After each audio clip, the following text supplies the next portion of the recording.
Welcome to the Power and Motoryacht podcast. Peter Hajas, we have you here because you have just completed a 12-day, 18-hour, and 10-minute great loop aboard your Contender 40 Express Lady Lore. Congratulations, that's a new world record. Yeah, thank you so much. It was a challenging endeavor, that's for sure. It was a lot more demanding than I thought. Yeah, the lack of sleep is extremely difficult. And I know a lot of people think we had four people on board and all these comfy accommodations, and that all sounds great in theory, but it's not that big of a boat. You're getting beat up a lot. It's broad daylight out a lot, so it's hard to sleep. And through a lot of situations, you kind of need all hands on deck. When we're going in for fuel, when we're going through locks, most of the times we had all hands on deck. So there's a lot of times where you're basically sneaking 2-3 hours in here, 2-3 hours in there, and but from a sleep point of view, it was pretty challenging. I'm sure. I mean, I've done some blue water cruising, but you're not Yeah. necessarily on your toes the whole time, going up rivers and making these crossings and the intercoastal. You're really, I mean, you're on the entire time. Yeah, I mean, basically, of the 12 days, the Erie Canal is definitely a major choke point on this ride because the locks are open from 8 to 5. Some of them are open from 8 to 9.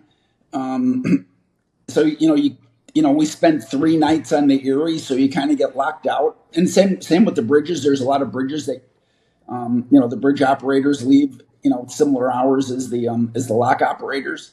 So that kind of chokes you out. So that was 3 nights there. But other than those 3 nights, we pretty much never like pulled over to sleep. So it was just the boat was going the entire time, other than fuel stops, maintenance issues, and the first night we had a weather issue where we pulled over for 2 hours. But other than that, the boat is just going 24/7. And even the fuel stops, we were getting most of those fuel stops down to less than an hour. And in an hour, you're going in, you're buying up to 600 gallons of fuel. You try to buy some food, you're trying to buy ice, you're trying to buy water. If they have a shower, you're taking 4 showers. And we're getting out of there in an hour. Most of the marinas were extremely helpful, and we'd tell them what we're doing. We'd call them ahead of time on the telephone and tell them what we're doing. And and a lot of them were just super accommodating. And we met so many great people on this trip. It's kind of crazy. I mean, a lot of people just helping us. We had problems and people helped. So. That's very heartening. So they were at the ready like a NASCAR pit crew ready. Yeah, like the first day on the Erie Canal going into lock number 4, we were held up a little bit. The operator told us it's going to be whatever, 15, 20, 30 minutes, whatever he said, before, he got the other boats out of there. And, there was no current, so I shut my engines off because, I didn't want to, I want to put as few hours like idling and all that on my engines as possible. And I go to start everything up and we have no steering. So this, I just start the engines, no steering wheels totally. It's fly-by-wire steering, you know what I mean? So it's a fly-by-wire helm unit. And basically, we got on the phone with the company and they were extremely helpful, and they helped us diagnose it, like, put a test light from, this red wire to that black wire, there's a, do you have voltage, et cetera, et cetera. And this is all under the helm where it's like 120 degrees. And so I'm under there and we determined that the helm unit's bad. And now we're like, I believe it's an original helm unit. This is a 2008 boat, and now I got to find one. And I do, my daughter-in-law finds one in Illinois, and we have it shipped to some guy I met on the American Great Loop Cruisers Association website /forum that I met like before the trip. I talked to him. I had some questions for this one gentleman, and he lived like 150 miles, on our path farther out. And I'm like, hey, yeah, I never met this guy in real life, just talked to him on the phone once, and I send him this $1,000 unit, FedEx it to his house, and then he brings it to us at the free dock where we docked that night near his house. You know what I mean? And we got it installed. But basically, we drove a day and a half without a steering wheel because the autopilot still worked. So I went down a day and a half of Erie Canal, just 1 degree right, 1 degree right, 1 degree left, 1 degree left, and it's not necessarily straight. And Oh. so like literally zero steering other than the autopilot for a day and a half. And then when we did get the helm unit, there's 3 components on that steering system. There's the autopilot, the steering wheel, and then the power steering unit, because it's electronic over hydraulic power steering. And all 3 units had to get reflashed. If they don't have the same software, they won't talk. You know what I mean? And so this new helm unit had a newer version of the software, but it wouldn't talk to the other things. And once again, this young gentleman from Optimus, which I think is a Dometic-owned company, my oldest son is a software engineer by trade. He's 35. That's all he's ever done, and very smart software engineer. And the tech from Dometic, like he's on a date with his girlfriend at 10 o'clock at night, walking my son through how to reflash the software. But once again, he kind of bought into our mission. You know what I mean? And he just saw that we were like determined, because we were talking to him 2 days before when he diagnosed it, and then all of a sudden, like, here we are, dude. We got this new unit. Help us get it going, and boom, we were good to go at that point. Even if we wouldn't have gotten that going, I would have finished the loop, but it probably would have cost me another day. Because locks are really difficult when you don't have good steering. And we still probably had there's 61 locks on the route we did, and at that point, we had only been through 3 or 4 of them. So it would have been a long go without steering. I mean, that was the first real upset that kind of really, first real mechanical upset that we had.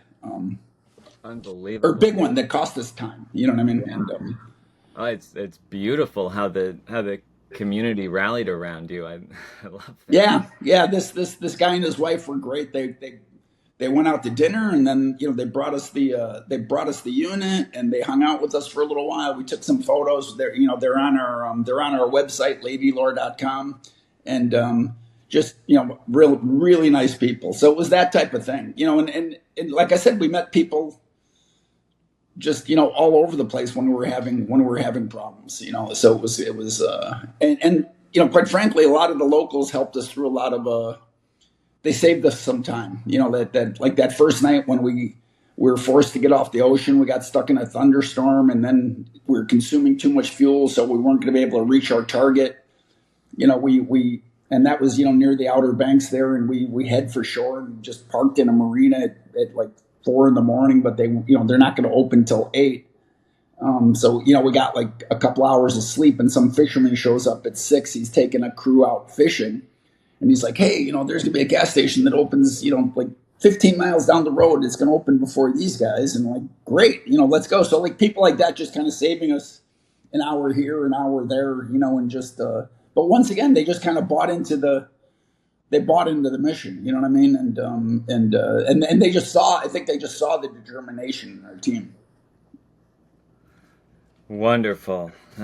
The boating community always shows up, doesn't it? Yeah, it was great. I mean, it was like a lot of the lock operators, in particular on that whole Tennessee Tambigui waterway, and I'm from the north. I'm originally from Chicago, and lived in the Midwest my whole life. Although I'm a Florida transplant now, but and these guys are just good old Southern boys, and just like the nicest people, and they're like. You tell one guy about what you're doing. He's like, oh, yeah, I'm going to call my buddy at the next lock, and he's going to have it all open for you when you get there. And, so they're kind of like, once again, they're just buying into the mission, and they're just helping us out. And, trying to save us 15 minutes here, 15 minutes there. And so that was big. And also a lot of the barge operators, who are driving these huge barges. I mean, these things, it's hard to explain to people how big these things are, because they make these barges as big as they possibly can. They strap these smaller barges together and they make one barge unit as big as they can to make it fit in a lock and, consume the entire lock. And some of them were 6 wide, 7 long.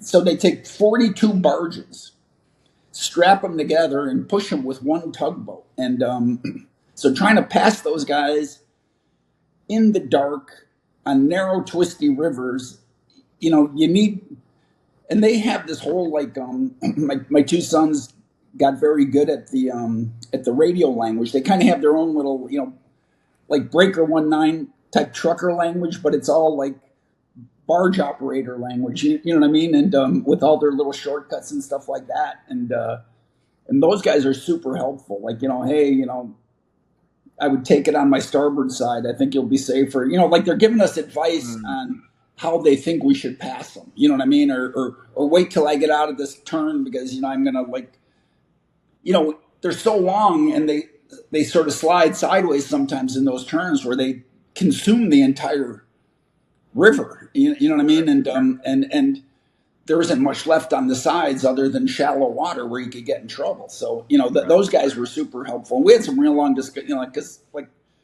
it's 3 a.m. I talked to one guy who happened to be a Minnesota guy. And I mean, we talked for 20 minutes, just kind of, telling each other's life stories and what we're doing. And, it was just kind of like, never met the guy, but just a real sweetheart of a guy. So, like I said, most of the people were just super cool. And we tried to be very respectful of,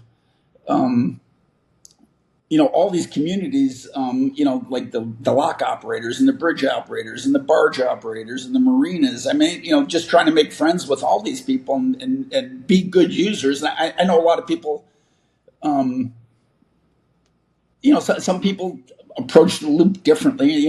They take a year or two, but I think everyone's takes it the way they want to take it. You know what I mean? Like I think a year or two would be cool. Like I would like to slow down once and try this because there's so many neat things that you're just kind of like flying by. You know what I mean? Yeah. But it was fun. It was a lot of fun. So, coming from Chicago in the Midwest, I want to ask you about the extent of your cruising experience and I guess your boating experience in general. Well, basically, I moved to Florida a year and a half ago. Okay. Prior to that, I have very little big water experience. I have a tremendous amount of boating experience, but it's your, Wisconsin, Minnesota, lakes and rivers and like fishing and smaller boats. The biggest boat I really had prior to this is a 30. I was fortunate to live on a beautiful lake in Minnesota and that was like the family boat where you take the kids tubing and skiing and that sort of thing. So I had a lot of boat experience, a lot of mechanical experience, but in terms of big cruising, not a lot. And then I bought this boat about a year ago. And the reason I bought this boat was for this trip. So I was looking explicitly for Contender 40 Express, and I looked at 3 of them, and I wound up buying this one. Because I just thought it was the right ticket for this trip. It had all the features, in particular a long range, big fuel tanks. I bought this boat and got as much experience as I could.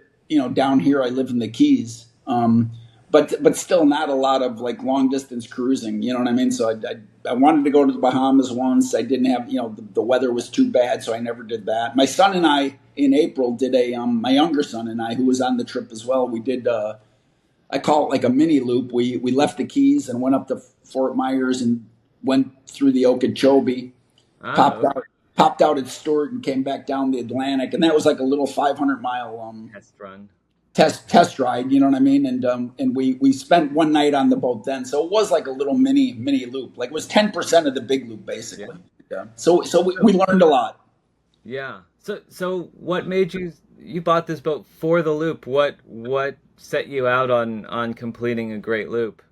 All right. Well, I guess as I think about it, I go back when I was a kid. We had my family, my parents had a summer home in Wisconsin on a river, and my dad had a pontoon boat, and he had always talked about wanting to take the pontoon down the Mississippi, and then never had the opportunity to do it, God bless him. And then, so that was always in the back of my mind that it'd be a fun little adventure. And then I started learning about the loop a few years ago, maybe 5 years ago or something like that.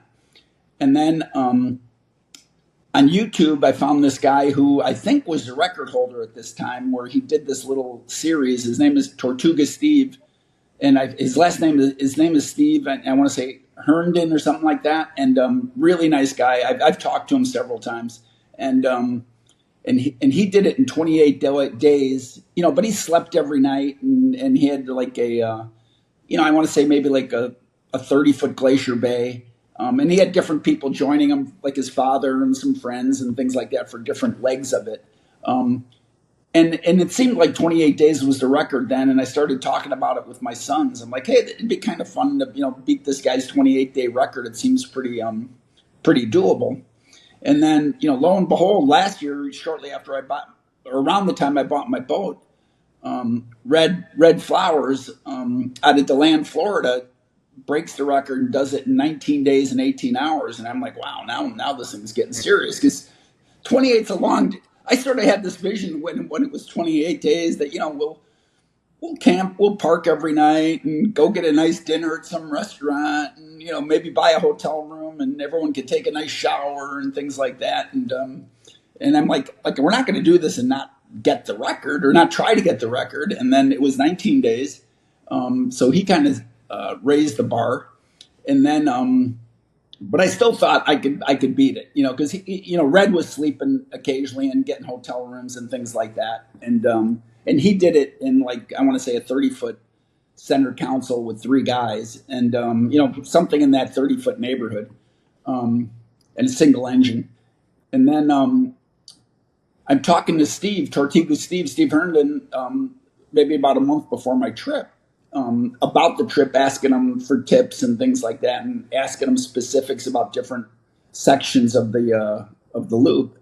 And he's like, hey, there's this guy who's going to do it in a jonboat. And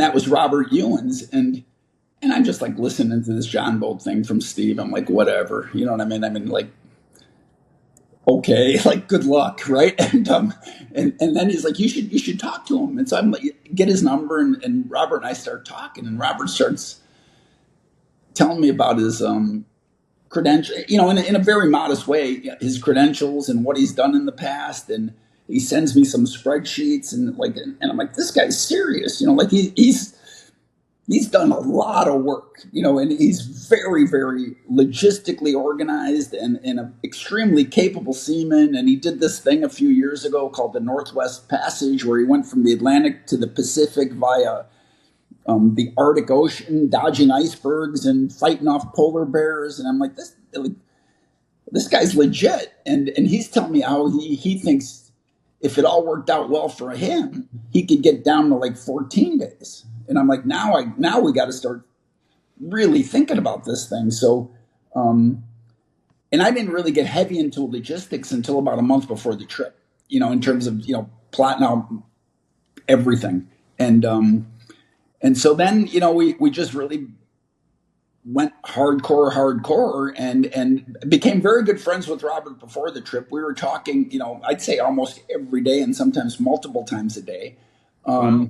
And definitely, like, when we're out so we left on a Wednesday morning, and he left on Saturday, a few days after us, you know what I mean? So every morning I'm waking up, I probably looked at where he was like 3 times a day, because, he's serious. And he talked about some of his advantages compared to us. And as I thought about him, they were significant advantages, in particular, his ability to go through the Erie Canal without making a wake, which, kind of potentially allows you to, stretch speed zones a little bit. You know what I mean? And so getting out of there a day early or something like that is a significant time savings. You know what I mean? And he had a very large range as well because he had several fuel cans on board, so he had up to an 800-mile range. So like he was going to cut that whole corner. The weather didn't cooperate, but he was going to cut that whole, like the Georgia coast, just go 70, 80, 90 miles offshore and cut that whole corner and shoot from like Cape Canaveral to the Outer Banks, basically. You know what I mean? And kind of straight line it. And as I'm looking at all this, it's like, wow, those are some pretty big advantages. And but he had, disadvantages as well. Like any bad weather, he's got to slow down big time. Like it's too small of a boat, and he's going to get beat up, and just it's like the trip is spread out so far time wise that he leaves on a Wednesday. What's Lake Michigan going to be like when he's there like 8-9 days later? Like you have no idea, so you can't plan that part of the trip. You know what I mean? And but yeah, so we became friends. We actually spoke a couple of times on the route because he saw when we kind of like were having issues and we slowed down dramatically. Like kind of like he'd call him like, "Hey, what's going on?" And then then when we crossed the line, I would say I want to say it was that night. Like within an hour of finishing, he's still doing the loop. And he called me to congratulate me. You know what I mean? So it's kind of like he's a super class guy. And I think in a different time, in a different life, had we met sooner, I think we would have been lifelong friends. We'd probably still be lifelong friends. It's just slightly shorter lives. But but he's a really cool guy, and we did vow to each other that we're gonna connect and get together and have a couple of drinks and just relax. So great. Yeah, he seems wonderful. My colleague Chris Dixon is actually profiling him. Yeah, and he kind of became like 1 million followers on his website or whatever, and he kind of became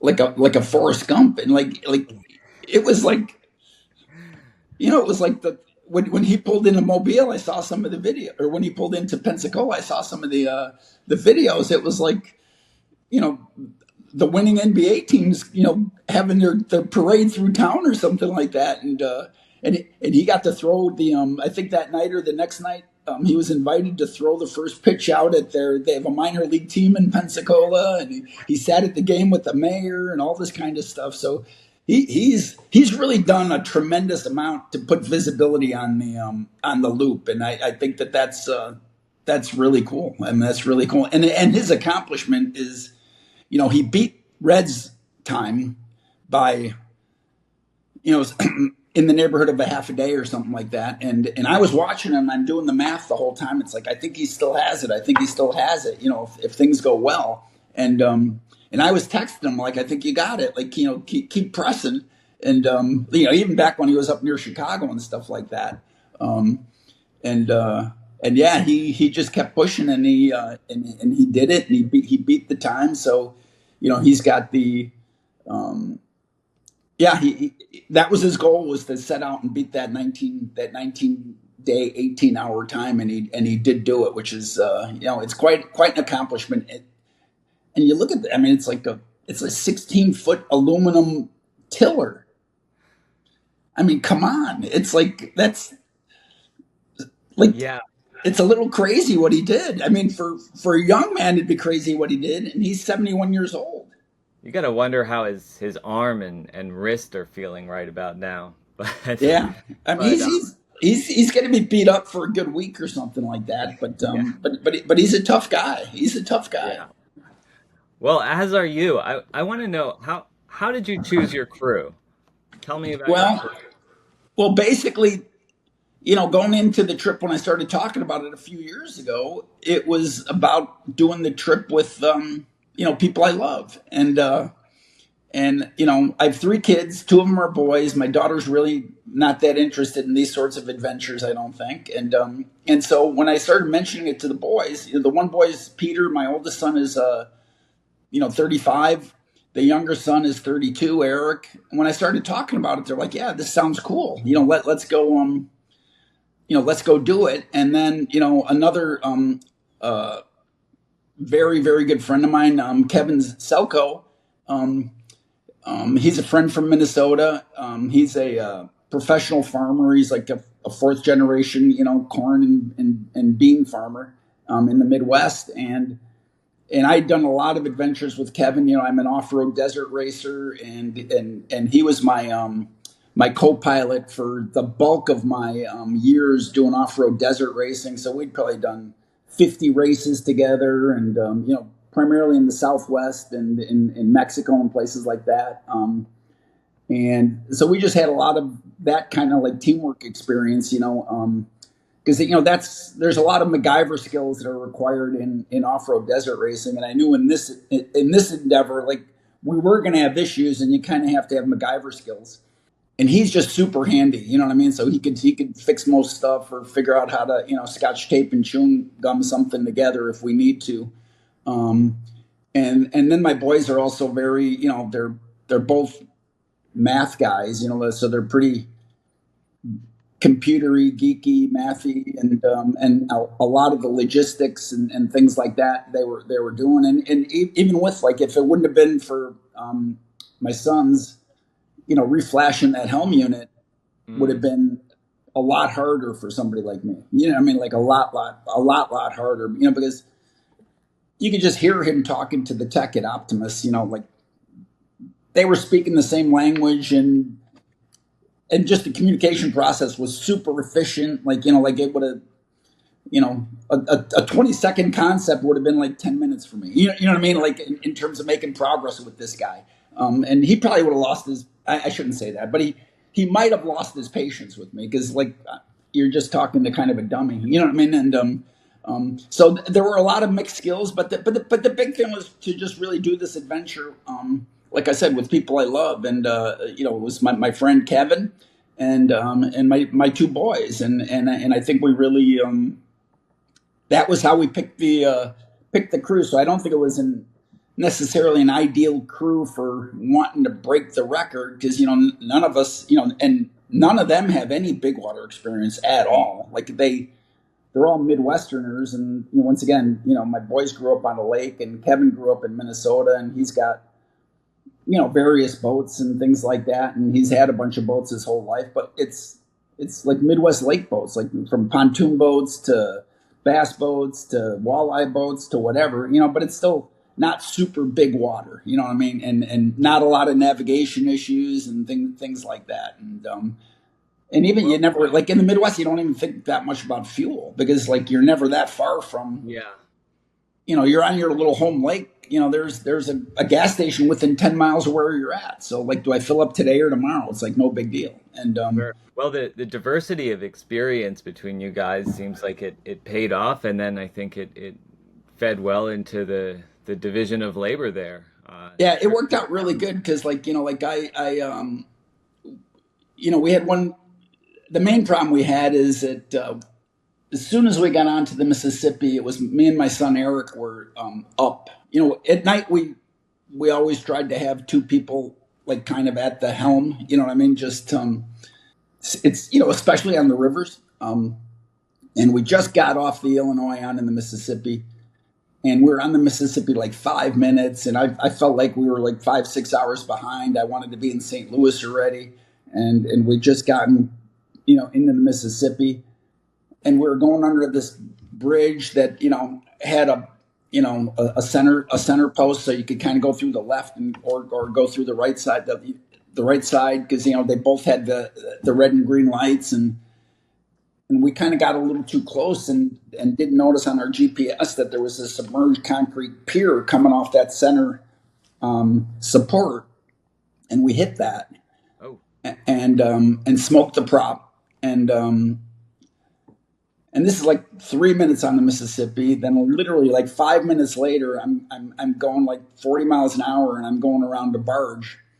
And the Mississippi is like totally different than all the rivers. I mean, the other rivers. It's fast and big and a lot of shallow spots, and it's just kind of like a a much more intimidating river. And we're passing this barge, and I'm going like 40, 45 miles an hour, and it's like 1 or 2 in the morning, and we just like come to a stop in like 3 seconds.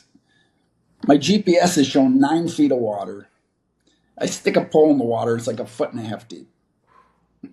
So we're just like beached, like we ran this thing aground. We're beached, and I get out. I'm able to stand in it. It's kind of like softer, muckier sand with like baseball sized pieces of rock in there, and I'm like, what do we do? The other 2 guys didn't wake up. Kevin, or my older son Peter, didn't even wake up because they're so exhausted. They're just out, and like the boat is like planted, like you could feel it's just like planted. And I'm like, man, what are we gonna do? I call like Boat US, like towing services. It's 2 in the morning, and they're like, yeah, we're not gonna be able to get out there till 10 or 11 in the morning because our nearest boat is like 30 miles away, and it might not even be big enough to pull you off. And then I see some guy on the other shore, and I just randomly get a hold of him on the radio. But so people are trying to help, and then some really big barges come by, and these barges have like their prop washes like 6, 7 feet high. You know what I mean? So they put out some big waves, and this big barge comes by, and I feel the boat rock. I'm like, well, whoa, we're not necessarily as planted as I thought we were. So I drop. It's a triple engine. I drop the 2 side engines in, so the props are just barely in the water, and wait for the next huge barge to come by to make some huge waves, and fire it up, and I give her, and get it up to like, I don't know, 4,500 RPM, 5,000 RPM. I'm just winding this thing up, and the boat starts to move.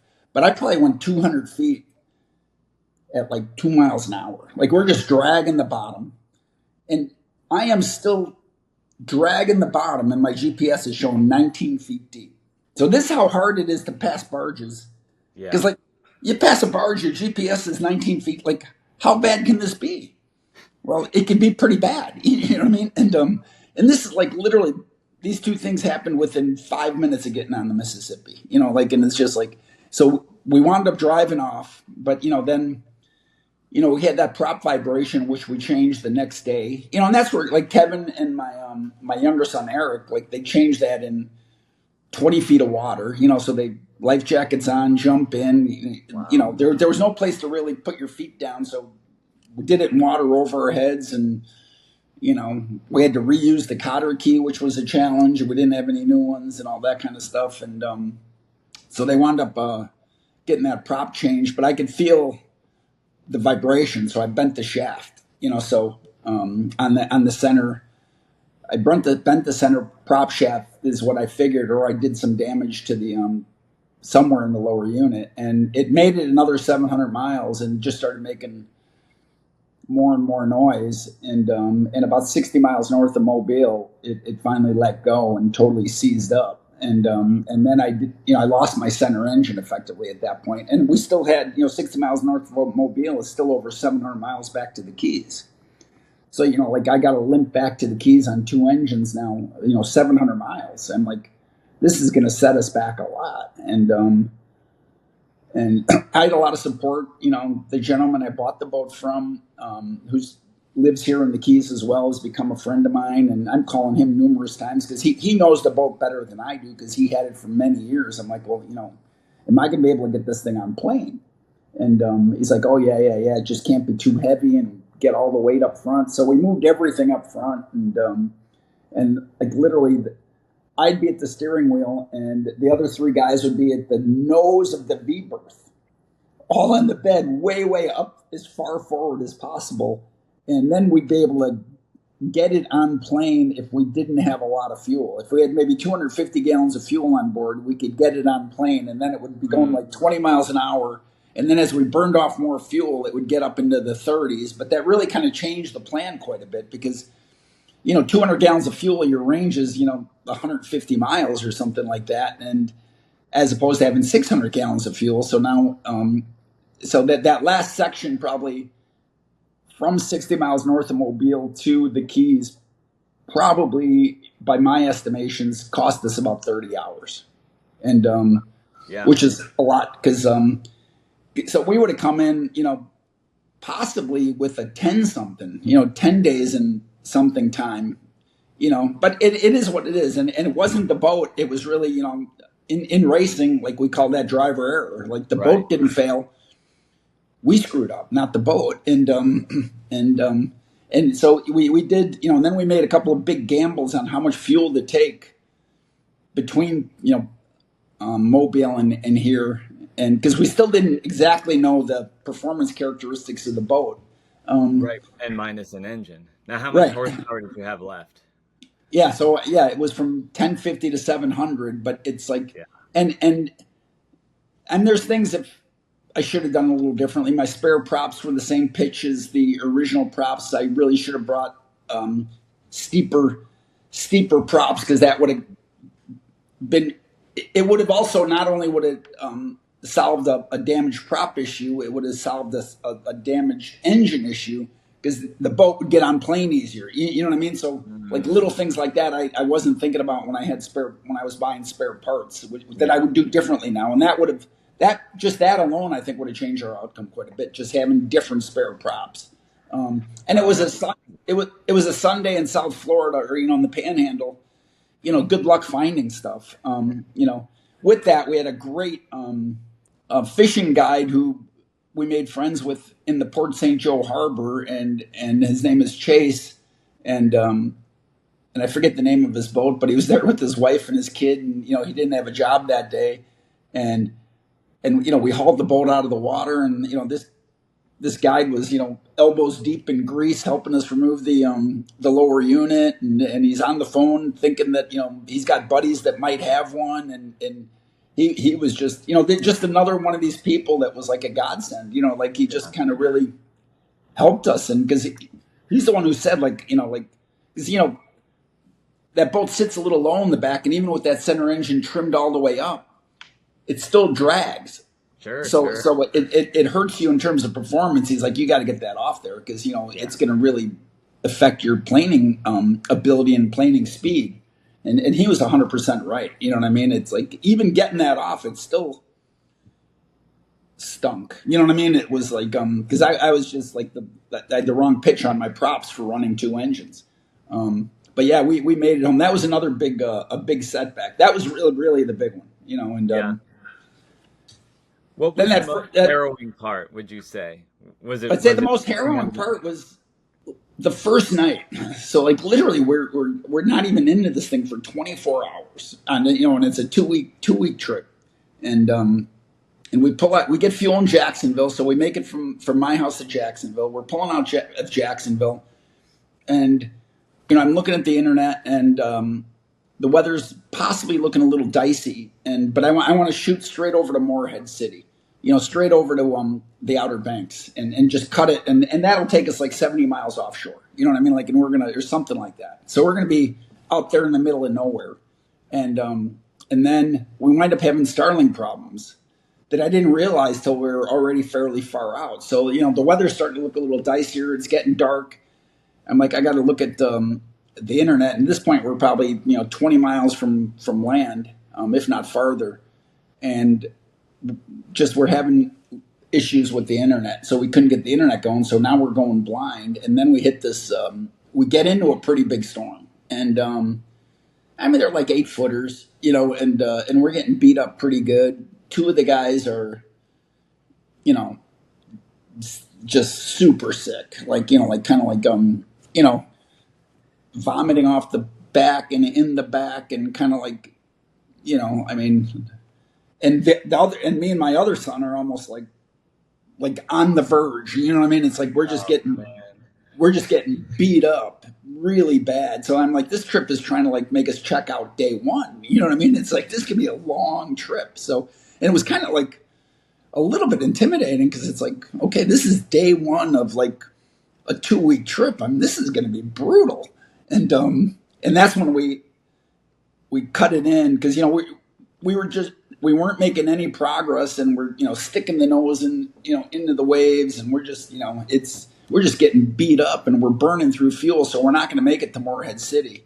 And that's when we went into Bald Head, North Carolina instead, and that's where we had that we got an hour's worth of sleep, and then found that other gas station, and and that whole thing set us back a few hours. Like my goal was to get to Troy, New York, and get to that first lock on the Waterford step at 8 o'clock, and we probably got there at like 9:30, 10. Yeah. Because with that, I think if I would have gotten there at 8, my plan was I could possibly sneak out of there with only 2 nights on the Erie Canal. It's going to be super tight. It's 15 minutes a lock, and which is like super aggressive, but it was still potentially doable. So those 2 hours were super expensive, and then right away, lock number 4, which the first like 6 locks are like they're like a block apart, because they have this huge series of locks that takes you way up, and that's when we lost the helm. So like now, we had to spend 3 nights on the Erie, but the most harrowing was that first night where we just got beat up. And like I said, you're talking about all 4 of us have probably cumulative time more than 50 miles offshore was probably 5 hours on big party boats or something like that when you're fishing. You know what I mean? So like kind of it was a little bit intimidating. So how did you break up standing watch and sleeping? I mean, what Well, I guess also I want to know about below decks. What are the quarters on? right. So below deck we had the boat's got 4 berths. So it's got a V berth in the nose, and then underneath kind of the cockpit, there's 2 skinny, like 24-inch wide, 6 foot tall, bed spots, quarters. So my 2 sons were down there, and me and Kevin were upstairs. And for the most part, we would try to do it so that Kevin and I didn't overlap. Because, we probably had the most amount of experience, mechanically and boat-wise and things like that. So we tried not to overlap. But there were no formal shifts. It was just kind of like if you can't keep your eyes open, wake the other guy up. You know what I mean? And because it was just like, it was hard to do formal shifts. And there's a lot of times when all 4 of us are up because it's like, it's noon. We just had to go through a couple of locks and everybody's up. So, and then like it's starting to get dark. Who's going to drive? How tired are you? How tired are you? That sort of thing. And so, it was pretty informal. But for the most part, I'd say, Kevin and I tried to stay apart. And then I'd say more often, I'd say it kind of mixed between Eric and Peter, my 2 boys. Were they with me or were they with which one was with Kevin, which one was with me? It would switch off a little bit there as well. You know what I mean? So I'd say the teams were good. And in the beginning, that first night, a lot of us were together because, no one really had, other than me, had any real experience with the boat. You know what I mean? It's like they'd been on it a little bit, but kind of like I had brand new GPSs. I had the Psionics night vision. We had a lot of new equipment, new radio, and just a lot of the systems they didn't really understand out of the gate. So there was like a little bit of a burn-in period. How did you provision? Now, first I want to ask about water. So you were saying you were showering when you hit a gas dock. Did you guys not bring much water, so you weren't showering? Well, we brought a lot of water. I probably bought 7 cases of water. But for the boat, I mean, for running water on the boat. Oh, running water. We actually use very little running water. And you didn't shower. We had there's a shower on the boat. Right. We never used it. There's a toilet on the boat. We never used it. Like literally zero. Yeah. It's just, I didn't want to, it was there in case we thought we would use it. But when the mission started to change to really pressing super, super hard, and then a lot of these marinas had showers. So, we were getting a shower maybe every other day. Mm-hmm. So that kind of worked. And all the marinas had toilets. So, we're stopping for fuel twice a day. So right. we're using toilets there. So, we took a shower, on the Erie Canal not, with the boat water, but not on, like on the shore. We just ran the hose up to the shore. We were on this public dock and there was no one around. And we built this little PVC contraption to kind of create a little shower stall. And so we all took a shower that night. On the river system, like I took a bath. We took baths in the river. Oh, okay. You kind of jump in, you got the swim platform, get a little bit of soap, and it was really refreshing. And so like whenever we were in the river system, like I think say everyone was in the water probably once a day, just kind of cleaning off. So like we never even pumped out our tank. Oh, that saves weight. And we never used a mercerator. Like we never got rid of any waste. And and we would use the water to like clean the boat off, like the fresh water. So we would reload with I want to say it's a 40-gallon freshwater tank or something like that. And but we were carrying we had a dozen 15-gallon fuel jugs on the back of the boat. In addition to the 430 gallons the boat holds. So we had another 175 gallons on the back of the boat.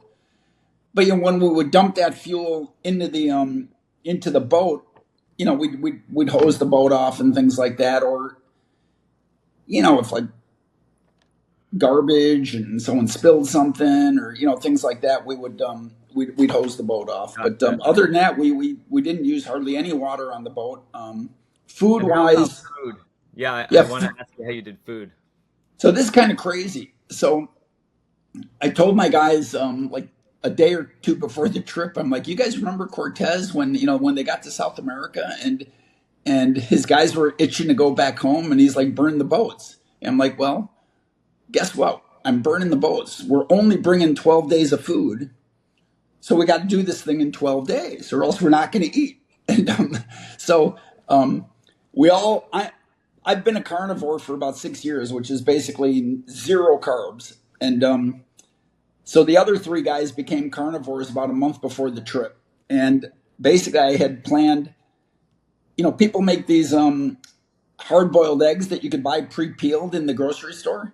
And you buy them in little 6-packs and they got a super long shelf life. So for breakfast, I bought 3 eggs for everybody every day. So that was a dozen eggs, so 12 dozen eggs. A dozen eggs a day, 12 dozen eggs. Hormel makes this microwave bacon, which is refrigeratable, that is actually awesome. Like it comes out crispy and everything like that. So I bought 4 slices for everyone for breakfast every day. So I had that planned out. I bought a can of tuna for everyone every day, like Nature's Catch, really high quality, really good tuna, a can of tuna for everyone for lunch. And then I bought Omaha Steaks makes this. They've got several sous vide products that are shrink wrapped, frozen, like beef tenderloin sous vide. And it's fully cooked, so you could actually eat it cold. You know what I mean? And great big turkey breasts, things like that. So I bought 12 of them as well. Enough for about 3/4 of a pound of meat a night per guy. So I had one of these really nice freezers from Dometic that just kind of plugs into your AC. Really nice freezer. So everything fit on the boat's freezer and this other freezer I bought. And so that first night we eat one of the beef tenderloins and then the storm comes, right? And then 2 of the guys are hurling like crazy. Then there's this big debate, like, was it the meat or was it the weather? And then it's just weird. Like I don't know what it is, but we did not eat. No one was hungry. We came home with probably 70% of the food. Like we ate, like the first day we ate a can of tuna, we never ate. I brought all the tuna home. I brought over half the eggs home, over half the bacon home, 90% of the meat. We did not eat. Yeah. And we were never hungry. Like none of us. Cruising. Now. And we all lost like 5 to 10 pounds. You had no carbs, no fruit, nope. No vegetables? Nothing. And so then also what we would do is probably about 5-6 times when we'd pull in for fuel, we'd call ahead. And a lot of times they have a restaurant. And so, most of the times we just order 4 burgers and we'd all eat the patties, bacon cheeseburgers, and I would just eat a patty with the bacon and the cheese and throw the fries away and stuff. You already had beef and bacon on the boat. That's very funny. Yeah, and then once there was a place that had steak, and we ordered the steak, and that was good. And but we were, like I said, we were getting out of these fuel stops in an hour. So, Yeah, but it was weird. Like we couldn't believe how none of us were hungry. Like I can't believe you were ordering what you already had on the boat. yeah, and Um, we had a lot of food on the boat. We had a lot of like little we call them meat missiles, like the cheese stick wrapped in like prosciutto or oh salami or yeah, something. yeah. We had a bunch of them. Those we went through a lot of those. We almost ate all of them. We came home with some of those though still. Um, and yeah, so that was kind of crazy. So we all lost weight. Like I'm not heavy. Like I think my weight was pretty good, and I lost close to 10 pounds, so like 180 to 170. You know what I mean? And at 180, I don't think I have a lot to lose. You know what I mean? It's like and Yeah. some of the other guys are they all lost weight. They all lost weight, but it was just weird. I think when you're in that sleep deprivation mode, my theory is that your brain is kind of saying, hey, like whatever's making you not sleep, figure that out, and we'll worry about the food later. Like Yeah. just like you No, got it's one very. problem, figure out how to sleep, and then we'll worry about food. Like your bigger Oh, problem is not sleeping. I have found cruising, long periods, your eating habits change a lot and they vary, and sometimes you do really want to gorge, but mostly you're preoccupied. Yeah, my friend Kevin developed this system that worked out really well. Where like I said, we had a dozen fuel cans in the back, and that was sort of a last minute decision that I decided about 2 weeks before we left. That when I started doing my range calculations and talking to Robert and seeing how much more fuel he had, like I was going to make too many stops, and I was thinking like a fuel stop would be like 2 hours, not an hour. And the other real issue with fuel stops is, for the most part, you can't stop wherever you want. There Yeah. aren't No, you have to conveniently time it out. located marinas, especially in the ocean. Like sometimes you got to go way too far up a river. If you got to go 10 miles up a river and it's a 5 mile an hour speed zone, that's going to be 4 hours of going 5 miles an hour. You know what I mean? Right. So it's super expensive time wise. And then, most of them have hours. Like the earliest they open typically is 6, and the latest they're open is 8. So kind of the idea was like we need to fill up in the morning, and shortly after they open, and we need to fill up after, like before they close, and that's kind of the goal. So you spent a lot of time at the fuel dock. You made at least 2 dozen stops, but I want to sort of wrap up with what was your favorite part? I mean, top of your head, you know, what do you look back on, and which stretch or which moment kind of Well, struck I think there's two moments. So I'm from Chicago, and the most beautiful city to go through on the loop is Chicago, and there's a lot of reasons for that. I mean, basically that river, if you're going through downtown Chicago as opposed to the commercial route, which is a little bit farther south of Chicago, if you're going through downtown Chicago, it's not a commercial river, so it's skinny and it's a beautiful part of town. Like all the fancy restaurants and things like that are there, and high rises, and like the Trump Hotel and all these like old beautiful buildings that you go right through. And I'm from Chicago, and I used to walk across those bridges when I was a young man going to work like every day. So it was kind of cool just going through there, and we kind of went through there around midnight. You know what I mean? So it's just lit up and beautiful. That was really cool. And then I would say I was just super impressed with how beautiful, like that, once you get into Kentucky Lake and, that whole Tennessee Bigway, like, it's just like some of those people living on those waterways there, it's just like they're in paradise. Like there's like, there might be two locks that are 10 miles apart. And it could take you an hour to get through the lock. So it's almost like a locked out little piece of river. And there might be 50 houses on it. And so these 50 houses, like damn near have a private, huge body of water. It's just, that whole part was beautiful. And like I said, the Kentucky Lake kind of that series of lakes, and it's just really, the terrain was very different, and that was just super, super beautiful. And and the New York thing was kind of cool too. The Erie Canal. I mean, it's just we were frustrated because we just wanted to go, go, go, go, go. But there's several cute little touristy kind of towns where like it's summertime, and like riverside cafes, and like suburban families on a little outing, pushing their strollers, and when bars overlooking the river, and it's just kind of like it'd be a neat little place to explore, like those little towns. But those were the yeah, I mean the Great Lakes we were super lucky. Lake Erie, Lake Huron, was like glass when we went through them. We got beat up in northern Lake Michigan. Oh, one more harrowing bit is my one kid Peter banged his head really hard in northern Lake Michigan, and for a little while, like, didn't know what day it was, and so we almost bailed. But we were like an hour from kind of middle of nowhere rural Michigan. We're like 2 hours from more populated Wisconsin, like Milwaukee type stuff, and we're pointed towards Chicago, and I'm like, well, I didn't want to go to the Michigan side if we were going to take him to the hospital.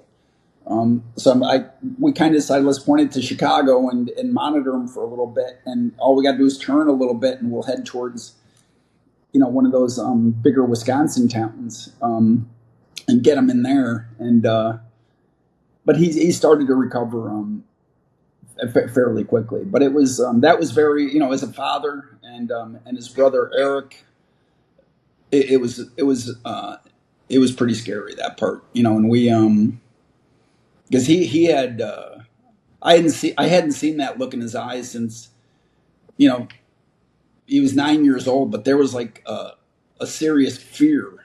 Wow.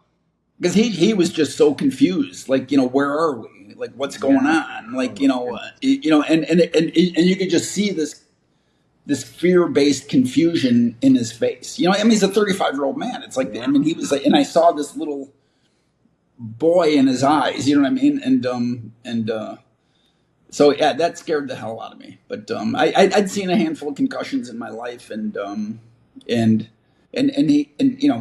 didn't throw up. He didn't get super lethargic, and things like that. And then he started to get rational enough to start making decisions for himself. And we were asking him, should we take you in? And he's like, no, let's just keep heading towards Chicago. And I'm glad he bounced back. I have to ask now, what's next for you? What's next for? Well, I don't know. I don't see doing the Great Loop for speed being in the cards anytime in the near future. It's I think it's cool to do once, and we had a lot of fun. I think sort of next time I want to, like, maybe with my family, explore the Bahamas a little bit. And there's a lot of beautiful, cool water there, but it'll be on a much more like relaxed pace, and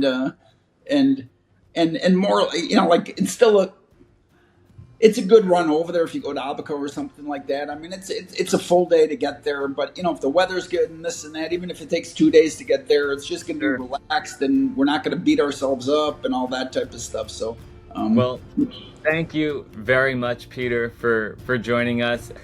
Thank you so much. Take care. You as well. Bye-bye. So, yep. Without my love for the ocean, I would be long gone by now. It's some kind of divorce.